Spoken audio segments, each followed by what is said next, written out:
সমৃদ্ধ করতে হয়, তাহলে আমাদের যুবকদেরকে ঘুণে ধরে ফেলেছে, ঘুণটা দূর করতে হবে। ঘুণের এক নম্বর ঘুণ হচ্ছে মাদক। মাদক যদি কেউ সেবন করে, আল্লাহ রাব্বুল আলামিনের হাবিব বলেছেন, লানাল্লাহুল খামরা ওয়া শারিবাহা ওয়া সাকিয়াহা ওয়া বাইআহা। যে ব্যক্তি মাদক সেবন করে, মাদকের ব্যবসা করে, মাদক সার্ভ করে, তার উপরে আল্লাহর লানত। এই জোরে বলুন আল্লাহর কি লানত? এটারে আরবিতে বলা হয় মালউন। মালউন মানে বাংলায় কই না মালাউন। মালাউন কারে কয়? না না না, হিন্দুরে মালাউন কয় না। মালাউন হইল যার উপরে আল্লাহর অভিশাপ। আল্লাহ বলছেন যে মাদক সেবন করে, মাদকের ব্যবসা করে, হে হইল আসল মালাউন। সম্মানিত হাজিরিন, মাদক সেবন করলে আল্লাহর অভিশাপ। আর ফিজিক্যাল ক্ষতি তো অনেক, শারীরিক ক্ষতি অনেক অনেক ক্ষতি। আমি একটা ক্ষতি আপনাদেরকে বলি। কয়েকদিন আগে দেখলাম বিবিসি বাংলা একটা রিপোর্ট করেছে, বাংলাদেশে পুরুষদের মাঝে ইনফার্টিলিটি বাড়ছে। ইনফার্টিলিটি মানে হচ্ছে বন্ধ্যাত্ব, বাচ্চা কাচ্চা না হওয়া। এখন ছেলেদের কারণে বন্ধ্যাত্ব বাড়ছে। কারণ কি? কারণ হিসেবে তারা বলেছে যে পুরুষের যে বীর্য, এই বীর্যে শুক্রাণুর একটা সংখ্যা থাকে। বিষয়টা একটু লজ্জার মনে হতে পারে শুনতে আপনাদের, কিন্তু আজকের তরুণদেরকে সচেতন করার জন্য বলা দরকার।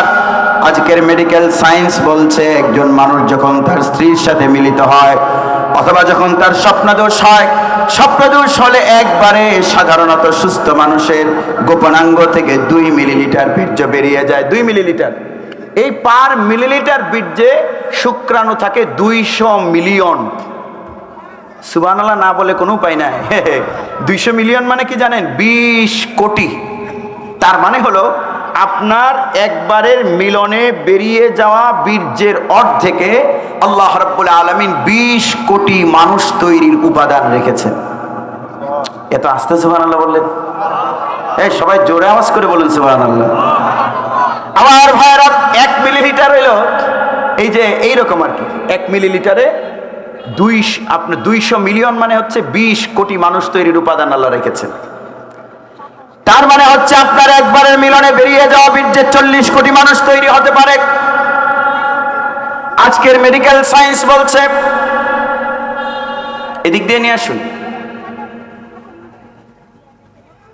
সাহিত্য চলে এসেছেন। শব্দযন্ত্রের অপারেটরের মনোযোগ আকর্ষণ করছি। এইখানে কথাটা দিতে অনেক কষ্ট হচ্ছে। আমরা যারা ডেইলি 3-4টা করে মাহফিল করি, আমাদের জন্য শব্দযন্ত্র একদম পারফেক্ট না হলে প্রবলেম হয়। জোর করে দিতে হচ্ছে। এটা একটু দেখেন আপনি অপারেটর ভাই, দুরূদ শরীফ পড়তে থাকেন আর দেখুন কি করা যায়। মাশাআল্লাহ, এখন একদম ফুল হাউস, ভরপুর হয়ে গেছে। আপনারা একটু আওয়াজ করুন তো, সবাই বলুন আল্লাহু আকবার। মাশাআল্লাহ, আওয়াজটা খুব জুৎসই হয়নি। আপনারা যারা আমার ডান পাশে আছেন, বাঁশের খুঁটির ডান পাশে, সবাই ডান হাত উঁচু করুন তো। ডান হাত উঁচু করুন। মাশাআল্লাহ। আপনারা না, আপনারা পড়ে। হ্যাঁ, আপনারা হাত উঁচু করুন। ওই যে এক ভাই হাত তুলেনি, ব্যাপারটা কি? হ্যাঁ, জোরে আওয়াজ হবে, বলুন আল্লাহু আকবার। আপনারা হাত নামান। এবার আপনারা হাত তুলুন। আপনারা কি হারতে চান না জিততে চান? জিততে চান? দেখি কেমন জিততে পারেন কিনা, বলুন আল্লাহু আকবার। 48 আর 52। কিন্তু কেউ হারেননি, সবাই জিতেছেন। কারণ স্লোগান যাদের আল্লাহু আকবার হয়, তাদের অভিধানে হার বলে কোনো শব্দ থাকে না, তারা সবাই জিতে যায়। জোরে বলুন ঠিক কিনা?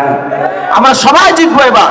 সামনে, পেছনে, মাঝখানে দাঁড়িয়ে বসে যিনি যেখানে আছেন সেখান থেকে জোরে আওয়াজ করে বলুন আল্লাহু আকবার। শেখ ডক্টর মুফতি আবুল কালাম আজাদ বাশার সাহেবের আগমন। আমি এক জায়গায় মাহফিলে 1.5 বছর আগে পাবলিককে বলেছি যে আল্লাহু আকবার বলুন। এক লোক পেছন থেকে বলছে, হুজুর রাজনীতি করবেন না। রাজনীতির বুঝছেটা কি? আমাদের মনে রাখতে হবে, আল্লাহু আকবার বলা যদি রাজনীতি হয়, তাহলে একজন মুসলমানের জন্মের পরে প্রথম ধ্বনি তার কানে দেওয়া হয় আল্লাহু আকবার। সুতরাং মুসলমানের জীবনটা শুরুই হয় আল্লাহু আকবারের রাজনীতি দিয়ে। আল্লাহু আকবার বলা যদি রাজনীতি হয়, তাহলে মুয়াজ্জিনরা সবচেয়ে বড় রাজনীতিবিদ। এরা তো নিমিষে নিমিষে বলে আল্লাহু আকবার। বোকা, বুঝে নাই ভাইরা আমার। এই আল্লাহু আকবার তো মুমিনের কাছে সাহসের, চেতনার, প্রেরণা। এজন্য বলুন ঠিক কিনা? আর মুনাফিকের কাছে আল্লাহু আকবার হচ্ছে আতঙ্কের, ভয়ের। আমরা কি মুনাফিক না মুমিন? মুমিনের মতো একটা আওয়াজ দিন, সবাই জোরে বলুন আল্লাহু আকবার। মেডিকেল সায়েন্স বলছে যে এই যে পুরুষের বীর্যে শুক্রাণুর সংখ্যা, এটা একটা স্ট্যান্ডার্ড আছে।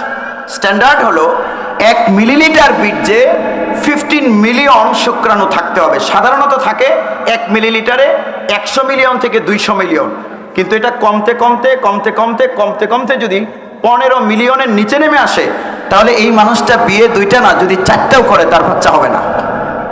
এখন এটা নিয়ে মেডিকেল সায়েন্স বিস্তর গবেষণা করে বলছে যে বাংলাদেশে যুবকদের বীর্যে শুক্রাণুর সংখ্যা কমে যাচ্ছে।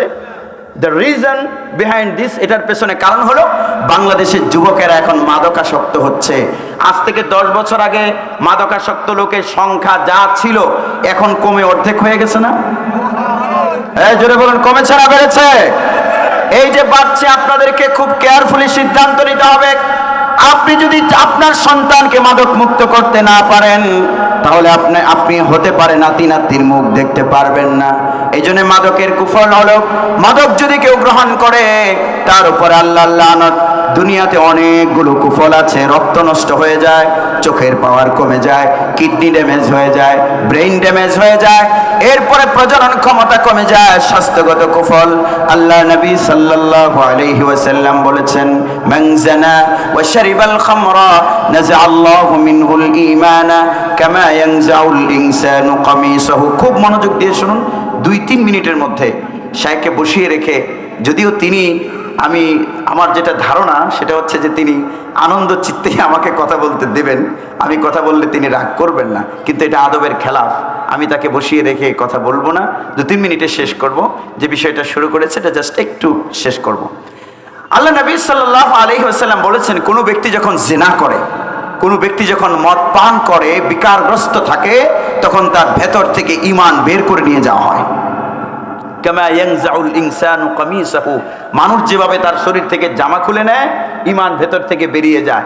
এখন আপনার ভেতরে যদি ঈমান না থাকে, ওই অবস্থায় যদি আপনি মারা যান, তাহলে ঈমানদার হয়ে মরবেন না বেঈমান হয়ে? নামাজ, রোজা, হজ, যাকাতের কোনো মূল্য থাকবে না। আপনি যদি চান আপনার প্রজন্ম বেঈমান হয়ে না মরুক, তাহলে তাকে মাদক মুক্ত রাখতে হবে। 3 নম্বর শাস্তি, বেঈমান হয়ে মরবে। ইমাম শামসুদ্দিন আয-যাহাবী তার কাবায়ের গ্রন্থে কয়েকটা শাস্তির কথা লিখেছেন। 4 নম্বর হলো, এই লোকটাকে কবরে, যেই লোক মদ পান করে অভ্যস্ত, মদ্যপ হয়ে যে মারা যাবে, ওই ব্যক্তিকে মৃত্যুর পর থেকে হাসর পর্যন্ত কবরে খিনজিরের আকৃতিতে রাখা হবে। খিনজিরের আকৃতি, শুকরের আকৃতি। আপনারা কালে যদি বেয়াই রাস্তায় পায়া কই এলায় যে বেয়াই আপনারা অনেক সুন্দর দেয়া যেতেছে, পরে বেয়াই কইতেছে কইলে আমার কার মতো লাগতেছে, বেটা মনে করছে যে সাকিব খানের কথা কইব, পরে কইতেছে আপনারা সৌরের মতো লাগতেছে। এই কথা কইলে খালি বেয়ারে চা খাওয়াইবো না মার দেওয়ানোর সম্ভাবনা আছে।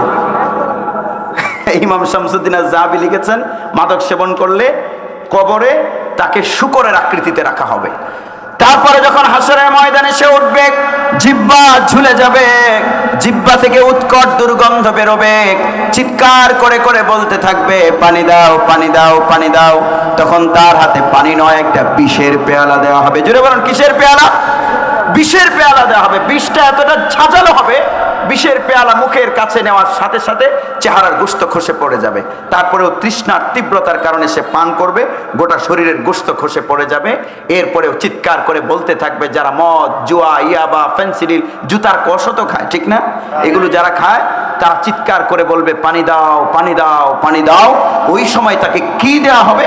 মুসলিম শরীফের হাদিসে বলা হয়েছে, আল্লাহ নবী সাল্লাল্লাহু আলাইহি ওয়াসাল্লাম বলেছেন, ইন্না আলাল্লাহি আহদান লিমান ইয়াশরাবুল মুসকিরা আন ইউসকিয়াহু মিন তিনাতিল খাবাল। আল্লাহ রাব্বুল আলামিনের হাবিব বলেছেন, যারা দুনিয়াতে মাদক সেবন করবে, আল্লাহ রাব্বুল আলামিন ওয়াদা করেছেন হাশরের ময়দানে তাদেরকে তিনাতুল খাবাল খাওয়াবেন। সাহাবায়ে কেরাম রিদওয়ানুল্লাহি আলাইহিম আজমাইন বললেন, ইয়া রাসূলুল্লাহ, মা হিয়া তিনাতুল খাবাল? এটা যে আমরা খাওয়াইবো, যারা মদ খায় এদেরকে যে খাওয়াইবো, এটা কি? এটা যদি বিরিয়ানির প্যাকেট হয় তাহলে তার কোনো চিন্তার কারণ নাই। আল্লাহ নবী সাল্লাল্লাহু আলাইহি ওয়াসাল্লাম বললেন, হিয়া আরকু আহলিন নার, এটা জাহান্নামীদের ঘাম, আও উসারাতু আহলিন নার, জাহান্নামীদের মলমূত্র, জাহান্নামীদের পায়খানা, জাহান্নামীদের প্রস্রাব, জাহান্নামীদের শরীরের পুষ, জাহান্নামীদের শরীরের বিষাক্ত রক্ত, জাহান্নামে জেনাকারী নারীদের গোপনাঙ্গ থেকে বেরিয়ে আসা বিষাক্ত পানি, এগুলো তাদেরকে পান করা হবে যারা দুনিয়াতে মদ পান করেছে, ইয়াবা, ফেন্সিডিল যারা খেয়েছে। আপনারা বলুন তো, এগুলো পান করা কি সম্ভব?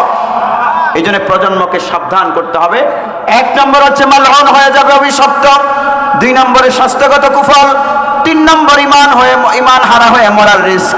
4 নম্বর কবরে খিনজিরের আকৃতিতে রাখা হবে। মদ পান ইয়াবা ফেন্সিডিল খাওয়ার 5 নম্বর শাস্তি। এই ব্যক্তি যখন উঠবে জিহ্বা ঝুলে যাবে, জিহ্বা থেকে উৎকট দুর্গন্ধ বেরোবে। 6 নম্বর বিষের পেয়ালা দেওয়া হবে, পান করার সাথে সাথে শরীরের গোশত খসে পড়বে। 7 নম্বর তাকে জাহান্নামীদের পায়খানা, পুজ, রক্ত এগুলো পান করা হবে। আল্লাহ রাব্বুল আলামিন হাবিব বলেছেন, আল্লাহর কোন বান্দা যদি, আল্লাহ জানিয়েছেন ওয়ালা ইয়াদাহা আবদুম মিন আবিদি, আমার কোন বান্দা যদি আমার ভয়ে মাদক ছেড়ে দেয়, মদ থেকে যদি মাদক থেকে নিজেকে পবিত্র রাখতে পারে, আল্লাহ রাব্বুল আলামিনের হাবিব বলেছেন, আল্লাহ জানিয়ে দিয়েছেন ওই ব্যক্তিকে হাসরের ময়দানে জান্নাতি শরবত পান করিয়ে তার কলিজাকে আল্লাহ ঠান্ডা করে দেবেন। এই আপনারা জোরে বলুন তো, আমরা জান্নাতি শরবত হাসরের ময়দানে পান করতে চাই কি চাই না? কে কে চাই একটু হাত তুলে দেখাই তো। এই জোরে আওয়াজ করে বলুন, আমাদের সন্তানরা জান্নাতি শরবত পান করুক, আমরা চাই কি চাই না? তাহলে বিজয় দিবসের শপথ হবে, আমরা দুর্নীতিমুক্ত, মাদক মুক্ত সমাজ গড়ব। আল্লাহ আমাদেরকে তৌফিক দিন। সবাই জোরে বলুন আমিন। লিল্লাহি তাকবীর। ওয়া মা আলাইনা ইল্লা